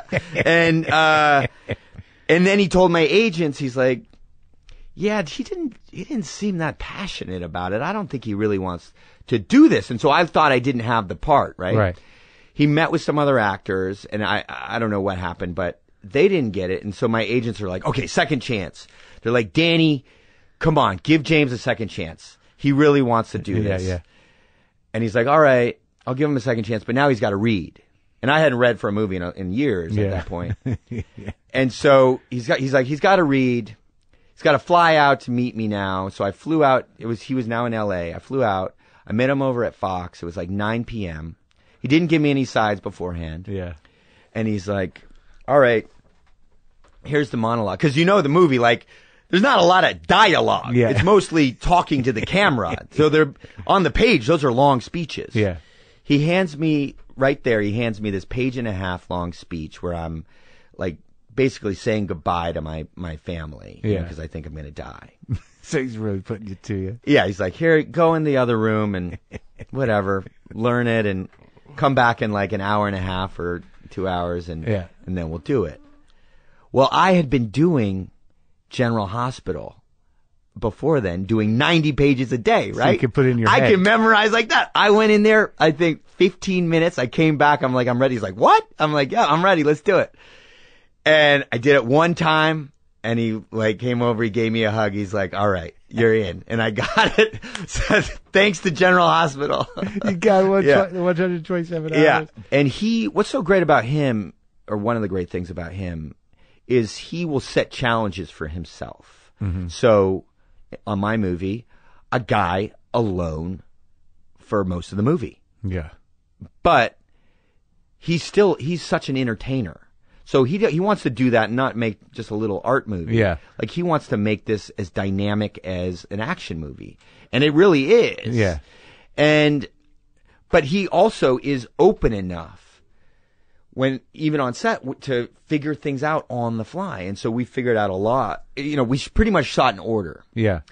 We had a whole we shot in Salt Lake City. Eventually we went to the real canyon to do some of the stuff, but we shot most of it on a set. Yeah. But he had lasered the entire little crevice, the canyon that we were in. And, so it was exact. Wow. And then unlike most sets where there's walls that fly away so they can fit the camera in there, he's like, I don't want any flyaway walls because I want the crew to have to adjust as if they were really in the canyon. Oh, man. And so it created a specific kind of look and feel. And so one of the first scenes is when the boulder falls on my arm, and then the character tries to pull himself out with brute strength. And Danny says to me, all right, I want you to do everything possible. Bash yourself against the rock, push, pull, kick. Do everything you can, except obviously don't pull your arm out. And don't stop until I say cut. And I was like, okay, but I'm going to get bruised up if I really do that. He's like, yeah. And I was like, all right, well, you better get it on the first take because I'm going to really go at it. He's like, okay, we'll see. And so I went at it, right? By the time I was done, I was sweating, crying, everything. It had been 21 minutes of just straight going at it. And that's where we figured it out. And he's like, that was amazing. And he's like, I'm only going to use probably 90 seconds of that in the edit, but I'll give you the 21 minutes and you can, go get high and watch it with your friends. But that's when we both kind of figured it out and realized that's how we do the whole movie. You just really do it. And we had these cameras that could go endlessly because they were hooked up to hard drives. And it was like, in those 21 minutes, he has my whole trajectory of getting exhausted and emotionally upset. And it's not like, okay, as the alternative would be like, okay, this is where you are trying to get out in the beginning and you're really going at it. Okay, now you're like 12 minutes in, you're more tired. Make yourself tired. You know what I mean? It's like, it's all real. Yeah. And it's like, that's how we did the whole movie. So like, the experience was authentic, like short of cutting my arm off, I was really doing all the things that Aaron Ralston did. Oh my God. And that's the kind of the brilliance of Danny. Did you talk to Ralston much? We did. And that's what's interesting about that is he's a real character. Yeah. Just like Tommy Wiseau or James Dean. But he, as opposed to Tommy or James Dean, he's not, people don't know him by how he looks or how he moves or how he sounds really. Yeah, you can go to his talks and his, inspirational talks, but that's not what he's known for in the same way that, you see a poster at James Dean. Yeah. And it's just an iconic kind of, look and pose and everything. Yeah. And so Ralston's not modeling jackets or anything. He's not. Yeah. Well, the primary thing in the Ralston, performance was to capture that experience in the most authentic way possible. And what was the emotion that you put in place? Get out? how do I get out? Yeah, but also despair, also like in its own way, it's sort of like, this is the end. Like, if you come to the end, you're facing extinction. Yeah. You're facing death. Yeah. Now how are you going to, now what? Yeah. What do you do there? How do you behave there at the end? But like, how does that lead the Oscars? So, that movie comes out. Yeah. I'm nominated for an Oscar, and this is sort of the moment of like, the Jim Carrey, like, get everything you dreamed about, and you're still like, wait, I'm supposed to be happy now. Right. But not realizing it in the moment. So I was nominated. I was sort of hearing like, Colin Firth, King's Speech. Yeah. Everybody's favoring him. Yeah. And so part of me, I didn't know this at the time, but part of me was like, I don't want to lose. You know what I mean? Yeah. But thinking at the same time, no, I'm above it. I don't care. I'm an artist. It's not about that. But the other side of me is like, no, I want that award because I want whatever. It'll complete me, or I'll be accepted, or whatever. All those feelings that everybody, you can't blame me. Everybody has that, right? Who wouldn't have that? Of course you want to win. And so when Bruce Cohen, who was a producer on Milk, came to me and was like, will you host the Oscars? Which was largely because Seth Rogen and I had done a little bit like a year or two before, where we were playing our Pineapple Express characters. Right, and right. And it went over really well. Yeah. And he looked at that and he's like, that. oh yeah. It's funny. He could host it. Yeah. I probably could have if if Seth was the other guy? Seth was my partner. Yeah. And nothing against, Anne. I love her. It was me, I had that idea of, I'll insert myself somewhere where I don't necessarily belong. I never thought I would be the host or ever dreamed about it or wanted to do it. Yeah. I just thought, same way with the General Hospital. I never dreamed about that. It was just like, oh, this will be an experiment. And so when I was there, they would be like, do you want, Anne was all about, she was like gung ho. She's like, let's make this better. And she was working on it always. Yeah. I was like, no, I want you guys I want to be made over in the Oscar host mold. Like, I don't have anything to add to this. Which was a big mistake, right? And like, I learned later, like, Steve Martin and Alec Baldwin, like, when they did it, like, they worked, like, they were writing and, they knew how to do it. Right. Like, and so. It's a hosting job. Yeah. And then also, Judd gave me great advice during that time. He had written some stuff. Yeah. That for you? Sadly didn't get used. Yeah. For various reasons. And he just said to me on that night, he's just like, all right, James, this is your biggest acting performance yet.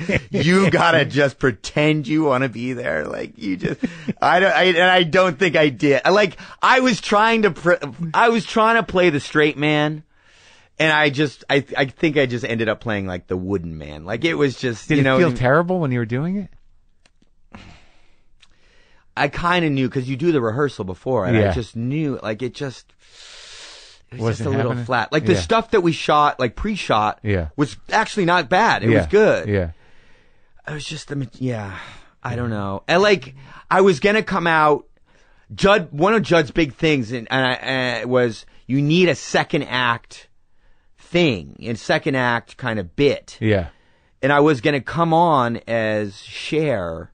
Singing, she had a big song that year for that movie Burlesque. Yeah. It had won the Golden Globe for Best Song, but then didn't get nominated.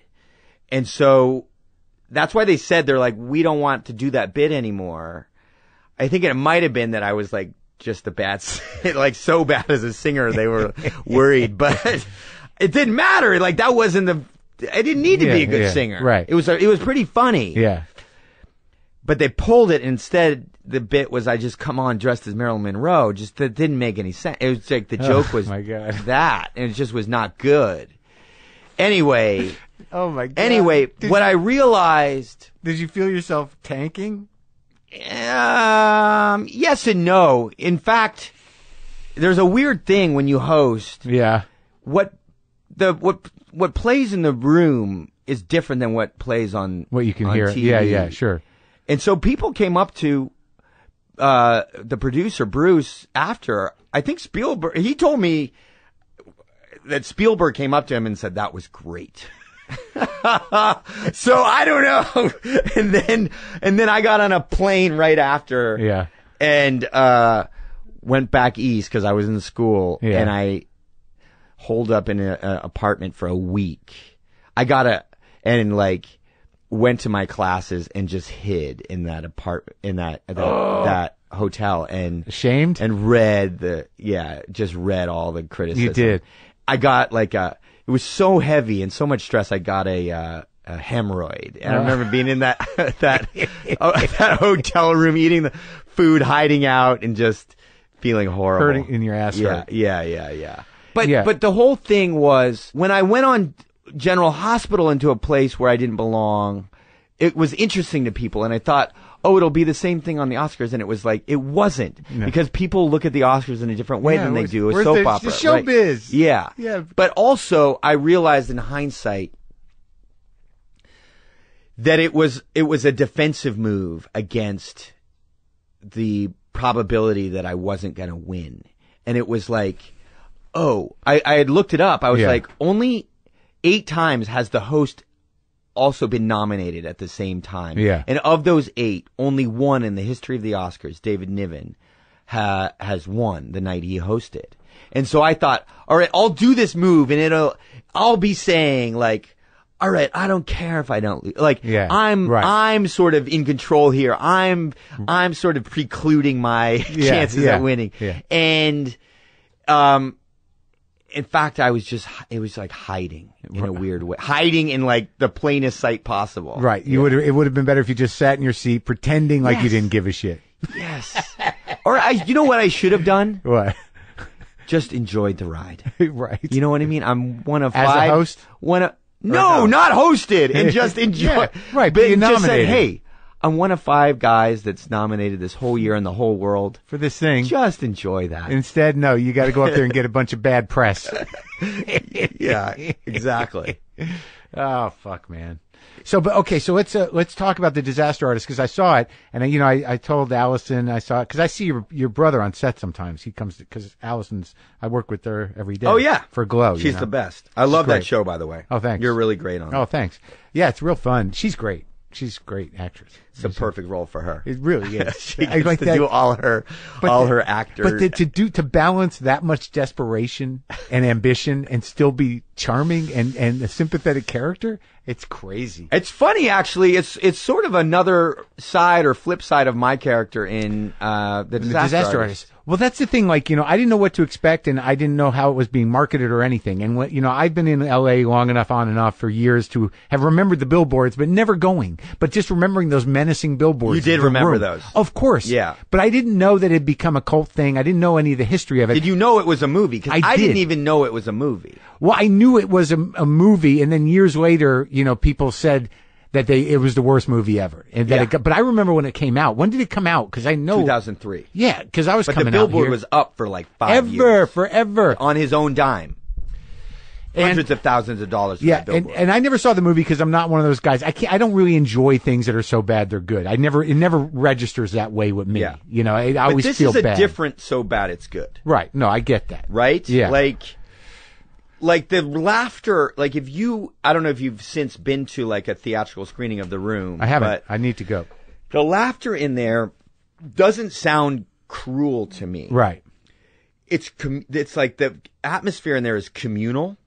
And when Tommy shows up to those screenings, people are so excited. Well, I like that him. in your movie, that turn. Yeah. At the premiere. Yeah. And that's we kind of truncate that. The turn, it was a little longer in real life, but that's exactly what happened. Where Tommy Wiseau, when he was making the movie The Room, he lacked self-awareness, like more than anybody alive. Like it was like I say he had reverse body dysmorphia, where he wasn't a slim person that thought he was overweight. He looks like Captain Jack Sparrow. Yeah. Meets whatever, and thinks he's James Dean, right? Right. Narcissism, kind of. I get, yeah. Weird, certainly narcissism. Yeah. And he put on the original poster a Tennessee Williams level drama, right? And he paid for the thing, $6 million. Looks like it was made for $60. It looks like dog shit, right? He kept it in the theaters for 2 weeks on his own dime to qualify for the Oscars. So it showed what he was aiming for and how kind of out of touch he was in one way. But as soon as he realized that people were laughing at it, he had the wherewithal to capitalize on that and then take credit for that. Yeah. And so as out of touch as he was when he was making it, he became a maestro of self-publicity and like capitalizing on this thing. Like he became as skilled as a Kardashian, using his, but still like the scope of that, like I understand what you're saying, and it's all within it's within the parameters of this event, that movie. It's not like he's not well known, but within the parameters. I mean, it's been playing 14 and a half years. I mean, I went to London. Really? London, okay. this like. Maybe I'm just out of touch. But what we were, and I'm not saying that. I'm sure I am. Yeah. No, I know what you're saying. But like the thing that, that really got me, after being in this business for a while, that there is a level of ambition and desperation that percolates in this town all the time. Yeah.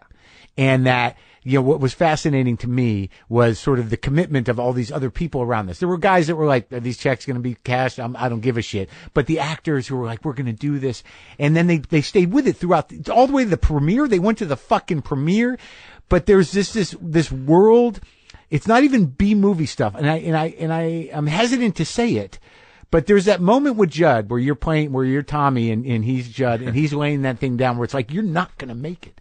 Because in that moment, whatever that character that Judd is playing knows that you're not talented. There's no fucking way that you're going to make it by the rules of the way this thing works. Yeah. And he was being honest. I know.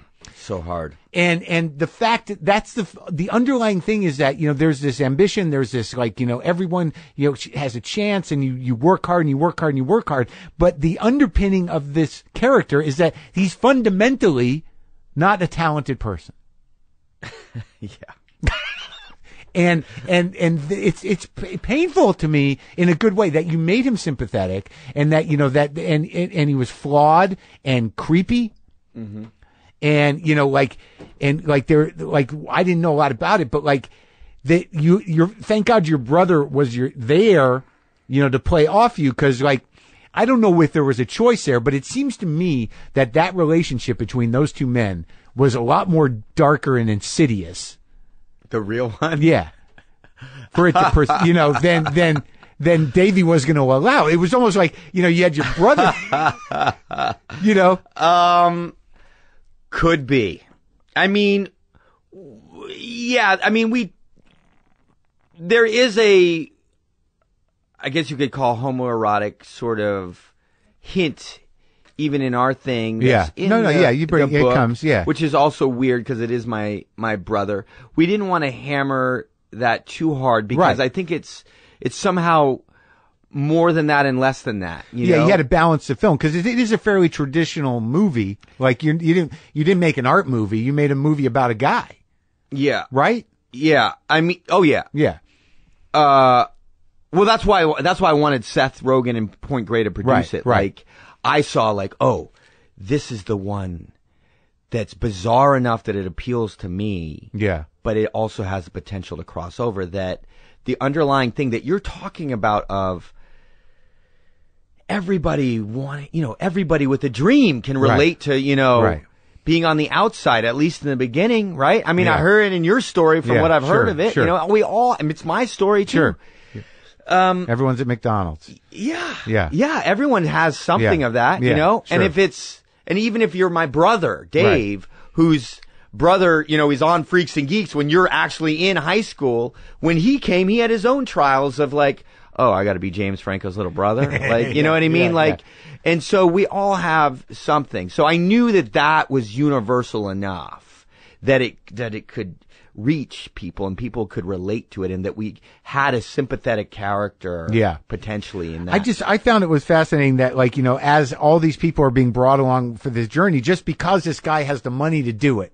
Like, you got a guy with money saying like, I'll pay you all. There are plenty of people, whether they like it or not, are going to be like, all right, how long is it going to take? Right. Right. And that's where there's two parts of this movie that are interesting where it's like, part of it is just the story of outsiders with a dream, right? And just trying to pursue that dream. Albeit through the upside down cracked lens of this bad movie, The Room. Yeah. The other side of it is, at a certain point, like all the people got on board, the actors, the crew, maybe just because they were being paid, like the character that Seth Rogen plays. I shouldn't talk about him too much because he publicly goes out and says he's the real director of the Room, right? The guy who Seth played, yeah. Yeah. Like, they all were there. At a certain point, whether they got on board so you get, like, when you start out, like, if you can just be in front of a camera, you're like, yeah, I want to do it. And Jackie Weaver's character says, the best day on a movie set, or the worst day on a movie set is better than the best day anywhere else. Part of that's true. Like, it's the dream factory. You get, this is it. Yeah. That part of it, there's something about that's true. At a certain point, most of the people on that movie must have thought, oh, this is really bad. But at least nobody will ever see it. But then the crazy part of this story is that it then turned around and then did become a cult hit. But here's the question. Like, did any of those people in that original movie go on to have careers as actors? No. No. See, this is the thing and so they ironically are known for that for The Room, and so that's why they're all sort of like now like Greg had to go out and write that book. Yeah, the smartest thing he ever did was co-write it with Tom Bissell, who's an incredible writer. Yeah, and they turned this story that could have been a series of ridiculous anecdotes into something that was very moving. I thought the movie was very moving, and I thought that the character that you really locked into that guy. And, like, if you've been in Hollywood, if you haven't met that guy, you've met guys like him. Like him only in the sense of, like, they got a big awareness idea. And yeah. There's something about movies too. Like, there's hubris in every profession. Sure. But there's something about movies where it's so public. It is a collaborative medium, I think, when it's working in the best way. And Tommy, I wrote a review of the book even before I got the rights to it. And I said, I respect Tommy, because how many millions of people come out here and they don't even make the movie, their movie. Tommy made his movie. He got it made. But when he then was in the process of making it, he's working in a collaborative medium, and he didn't know how to collaborate.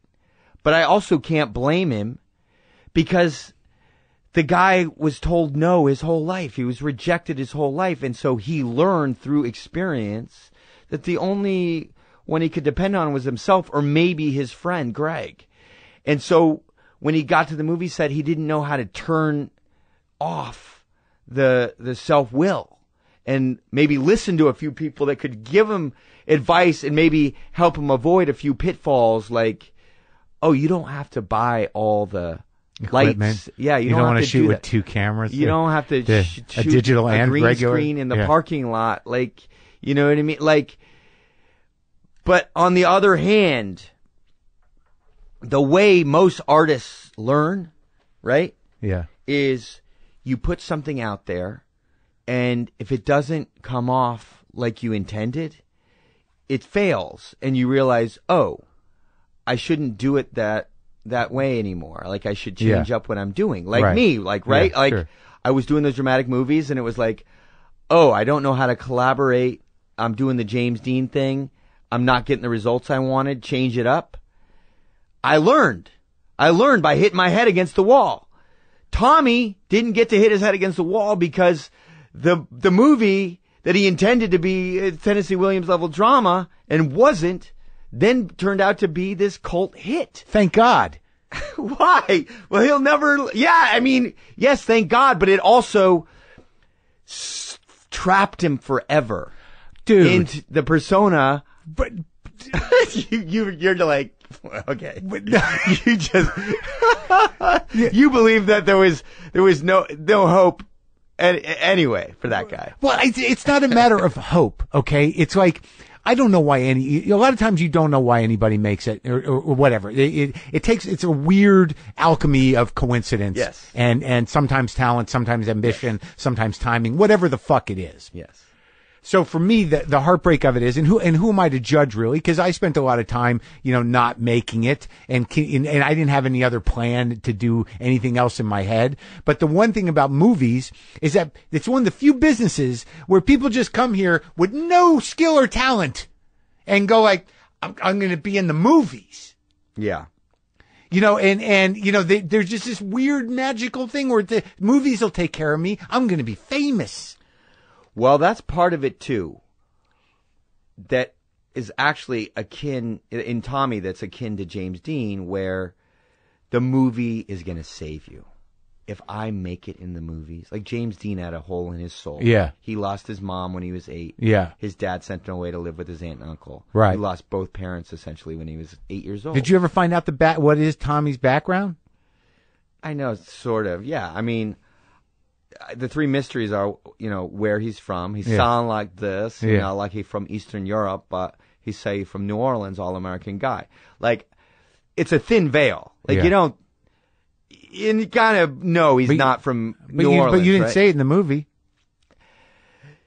Because to me, that's not the mystery. Like, I know he's not from New Orleans. No, I know that. I know he's not 20 years old, I know he's like at least in his late 40s.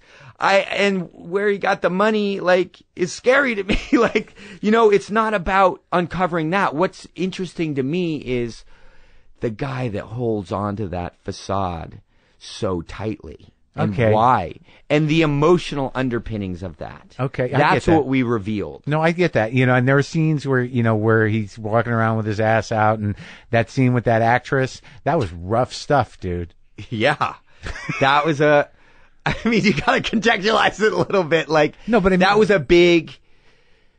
that's one of the climactic scenes of the movie where Tommy, if you know The Room, there's like 4 sex scenes, the most ridiculous, absurd, horrible sex scenes you ever seen in a movie in the first 35 minutes of The Room, right? Yeah.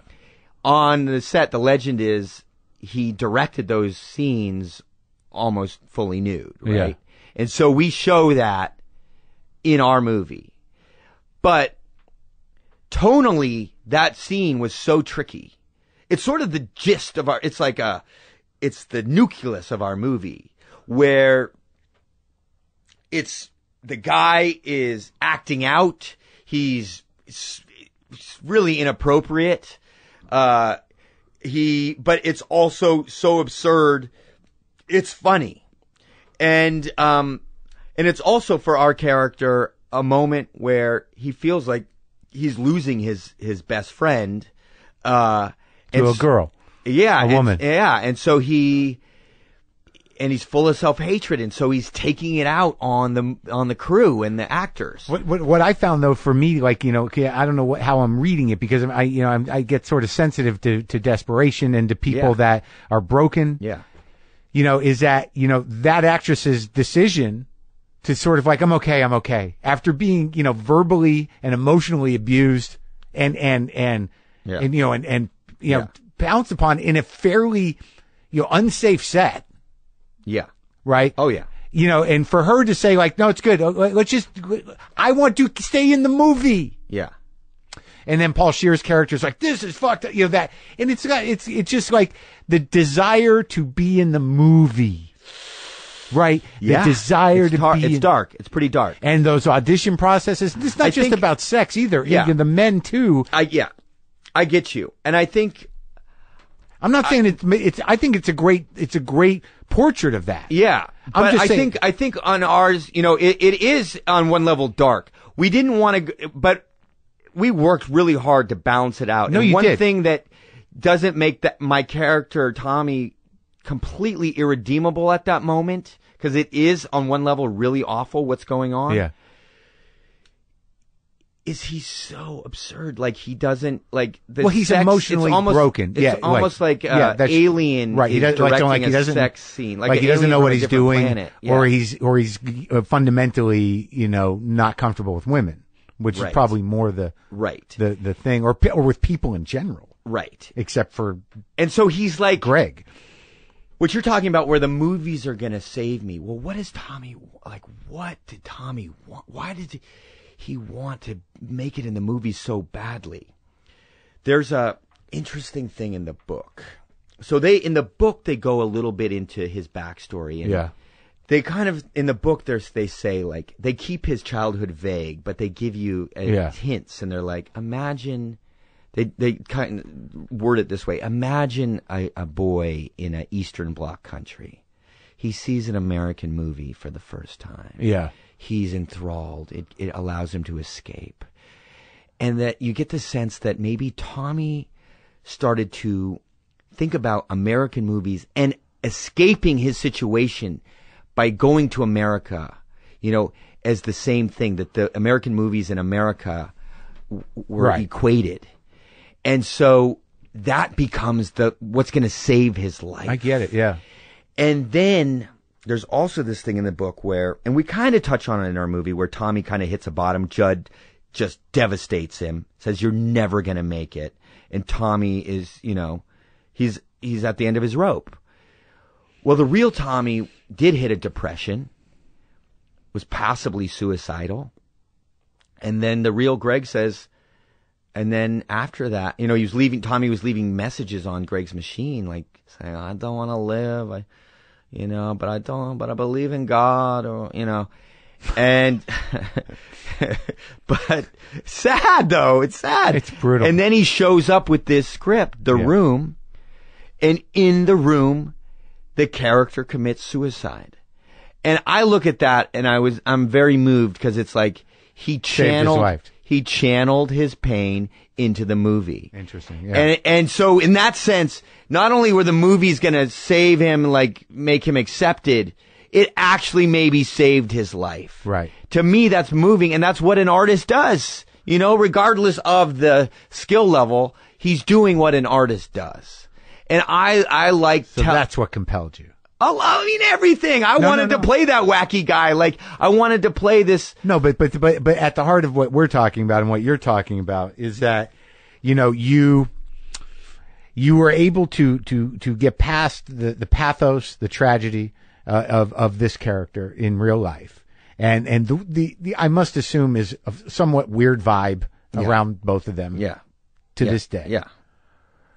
And you were able to somehow see part of your own story, but also an artist story and you're not claiming that he's misunderstood or that the movie's good or that, like, as we said before, it's a beautiful turn of events that happened for these two guys. Yeah.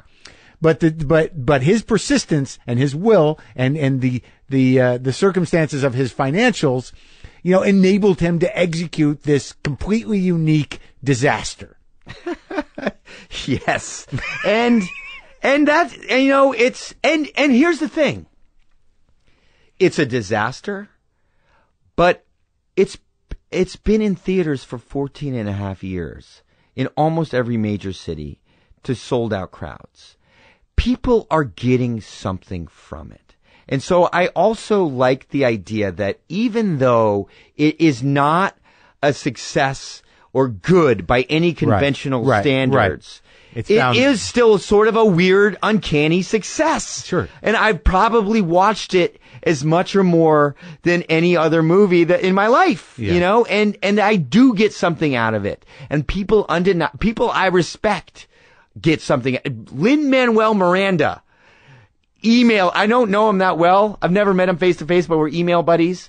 When he heard that I was making that movie, he emailed me, was like, "Oh my God, I cannot wait for your movie. I love The Room." Okay, so I think my problem is I got to see The Room.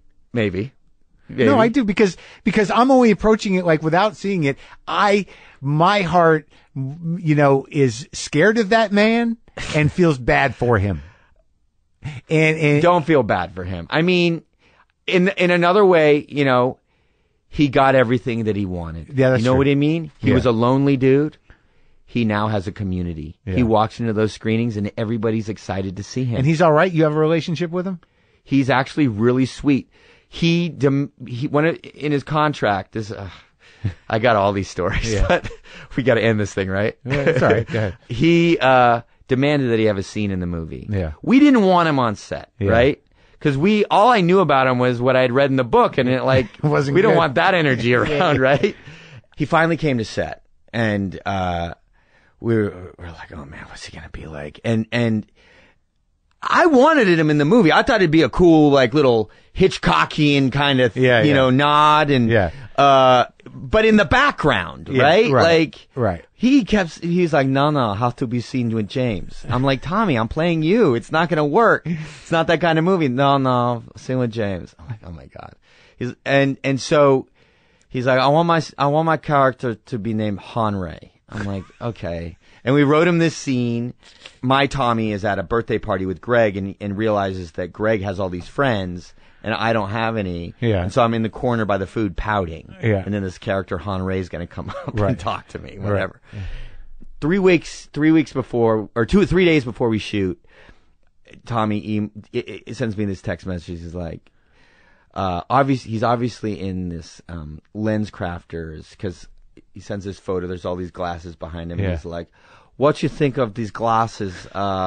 Good for character? I'm like, yeah, they're great. Yeah, I can't tell it's you. It's great. Yeah. and he had drawn on a mustache with Bic pen in the photo. Uh-huh. And he says, if you like mustache, I draw it on better when we shoot. I'm just like, dude, this guy, I'm like, he's so out of touch. Yeah. I'm like, Tommy, if you want a mustache, we'll get you a fake mustache. Okay. He shows up, his hair's in a ponytail, he's got the fake mustache, he's got the glasses, and he's Hanrei. He comes over. But he comes to set, and he's actually really sweet. Yeah. He won Seth Rogen over. Seth was like, oh my God, this guy's really... And I interviewed Tommy as Tommy. It was so bizarro. Tommy acted as if of course somebody will be interviewing me as me. This was coming for years now. If anything, we're 5 years too late. Yeah, right, right. It should have happened earlier. I asked him, so Tommy, you going to ever direct another movie? He's like, yeah, I got this movie, American Stud. You ever seen American Gigolo? I'm like, yeah. He's like, it like that, but it's with gay sex. Very controversial. I'm like... I'm thinking like, what, they've never made a movie with gay sex before. Like he hasn't seen a movie with, after 1962 or something. And, anyway, Seth was like, afterwards, he's like, hey, it'd be really interesting to do a movie with Tommy. Maybe we should do American Stud. And we go over and we're like, hey, Tommy, we want to American Stud. Maybe we'll do like little parts in your movie. What do you say? He had to like think about it, and then he's like, oh, okay, maybe I'll give you in Seth part, okay. And then we're like, what's the budget of American Stud? And he's like, well, it's probably like 20 million. We're like, oh, well, that's never going to get made, right? But he's a really sweet guy. I could talk about him forever. He is in a weird position. There's like Tommy before The Room, who is a very earnest, sincere guy trying to make a dramatic movie. And there's Tommy after The Room who takes credit for it being a comedy. Right. Whereas before he said, people will watch this movie and they will not be able to sleep for 2 weeks. They'd be so disturbed. Right? And now he says, The Room is a safe place. You can laugh, you can cry, do whatever you like, express yourself, just don't hurt yourself. Right? So like, oh, I know you go to Cantor's, right? Their place was Cantor's, and we have it in the movie, right? Yeah. Because that was their spot. 2 weeks ago, I call it Honest Tommy Day. We had done some press, and afterwards, Greg, the real Greg, texts me. He's like, Tommy and I are at Cantor's. The waiter that we used to have circa, early 2000s is here. You should come and surprise Tommy. I'm like, okay. So I go down there, and Tommy says to me, he's like, and normally he's not normally not this open, right? Yeah. He says, and unprompted, he's like, James, The Room, it don't come out exactly as I intended. I'm like, wow. Cause I knew that, right? Yeah. But he never admits that. I was like, really? He's like, yeah, but you know what? It get reaction out of people, and that may be all you can hope for. I'm like, yeah, wow. Okay. Yeah. I agree with that. And then he goes, I seen your movie 3 times now. He saw it, for the 3rd time at the Chinese theater, right? And it was like incredible because when he premiered his movie 14 and a half years ago, it wasn't at the Chinese theater, but he had made all these t-shirts that said The Room, and he pulled up outside of the Chinese theater and popped out of the sunroof and threw The Room t-shirts at all the people standing there. And he said, don't go see that movie. It was like Memento or something. Don't go see that movie. Come see my movie, right? Yeah. Here we were 14 and a half years later, premiering it at the Chinese theater. And he goes, after watching it 3rd time at the theater, your movie, it very moving. It made me emotional. I was like, really? I was like, which scenes in particular? And he's like, well, 2 scenes. First is Greg's scene, and I'm thinking, Greg's scene. What does that mean? And then he goes, and scene at end, when Greg give me that advice, because real Greg do that for me, and it made me very emotional. And he my best friend. He's still my best friend. And I was like, oh man, that's really great. Yeah. That's touching. And I go, but what's Greg's scene? What do you mean by that? And he goes, scene in swimming pool. And if you know the movie, it's this scene where my brother as Greg is in the pool with Allison, his girlfriend in the movie. I'm like, Tommy, what? That's your favorite scene? You're not even in that scene. It's Greg talking about like IMDb with his girlfriend, and he's like, yeah, that swimming pool scene, it made me very emotional. I'm like, why? He's like, because swimming pool, it happy place. I'm like, what? Whatever, dude. Anyway, with this movie, The Disaster Artist, this was sort of the melding of my 2 worlds. Yeah. Right? Yeah. And it was in a weird way, like Tommy Wiseau is this weird dark comedic character, but underneath is all the pathos of James Dean, sure. and all that. And then not only that, by playing Tommy. I could relate to him in his struggle and his dreaming, you know? Yeah. But after playing him, I realized, oh gosh, I relate to him so many more ways than I want to admit. Right. And that willfulness and that blindness and all that, and it really woke me up. And I've come to this place where I realized, you know, that first phase when I went back to school, I was like deeply depressed. Yeah. And I realized that I had, you know, in hindsight, I realized, oh yeah, I was making, you know, my career, my whatever, the goal of my life, or basing my happiness on that. Yeah. I sort of did this. I didn't realize that by going back to school and doing all these other things, that I was just doing the same thing in a new, you know, in a different way. Yeah, yeah. And what I had to realize was like, oh, take a step back. I mean, I had the best circumstances possible on Disasters. Working with my friends and family, my brother, my sister-in-law, my oldest collaborator, Seth Rogen, all these great people on great material. I get to direct and act and all this stuff. But that can't be the end all. I have to be okay with myself. Yeah. First. Right. And then you get to live a great life, but you have to figure out how to fill that hole in a different way. You know, in this forum, it kind of sounds, I don't know, cheesy or whatever to say it's a spiritual solution, but sure. It is. It is. And then you get to live a great life. Yeah, you're getting tight with the spiritual solution. Yeah. Good. How you both your parents still around? My father passed 5 years ago. Yeah. But he got to see your success. He did. And that was it was a tricky thing. Because he said when I started acting, I dropped out of UCLA and worked at McDonald's, right? He was like, you're being a fool. And I think he was just scared for me, you know, because he had been a painter. Yeah. He met my mom in painting class at Stanford and then stopped painting and went to business school at Harvard. And so I think there was probably a part of him that was afraid to pursue the art, just like Jim Carrey's dad. I mean, when I saw that documentary, I was like, oh my God. Jim Carrey's dad was a musician and gave that up. Yeah. And so I then made, you know, then I kind of made it. I could support myself as an actor. It was nice, you know, we did get some time before he passed and where he did tell me, you know, I'm proud of you. And then the last thing he saw me do was my thesis film at NYU, and I played this other poet, Hart Crane, whose father was a millionaire from chocolate, as his chocolate company. Yeah. Hart Crane's dad actually developed the Lifesaver and sold the patent because he didn't think it would make money, right? Yeah. In like the 20s or 30s. Anyway, he was this millionaire and he didn't support his son who just wanted to be a poet. Yeah. And I made this movie about it, and it was the last time I ever saw my dad was at the premiere of that movie at the LA Film Festival.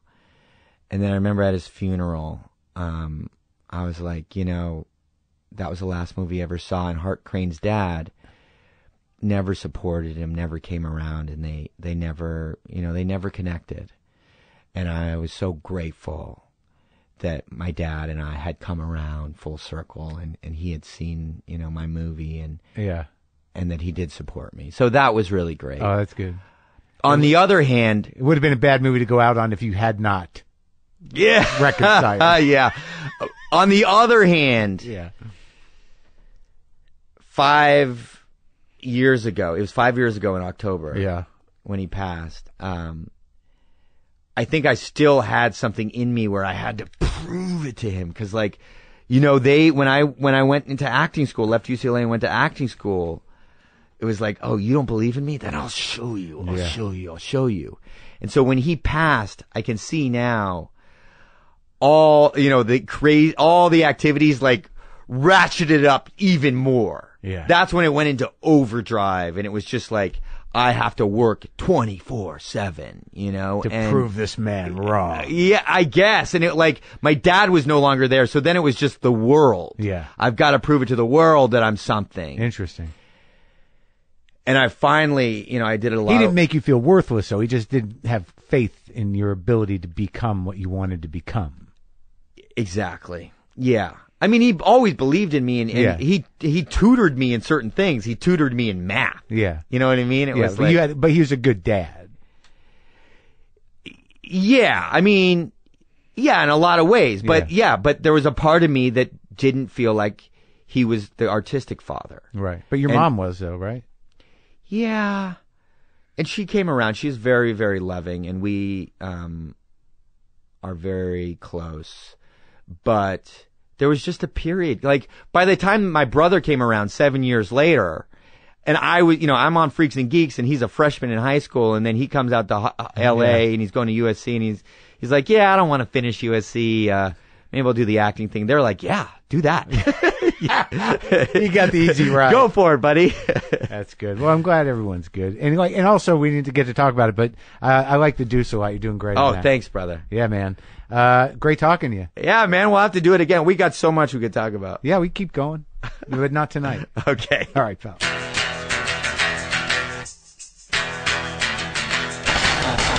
There you go.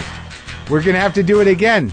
We turned those mics off. I turned the mics off, and we talked about other stuff. He's like, we should talk about that next time. And I'm like, you got it, James Franco.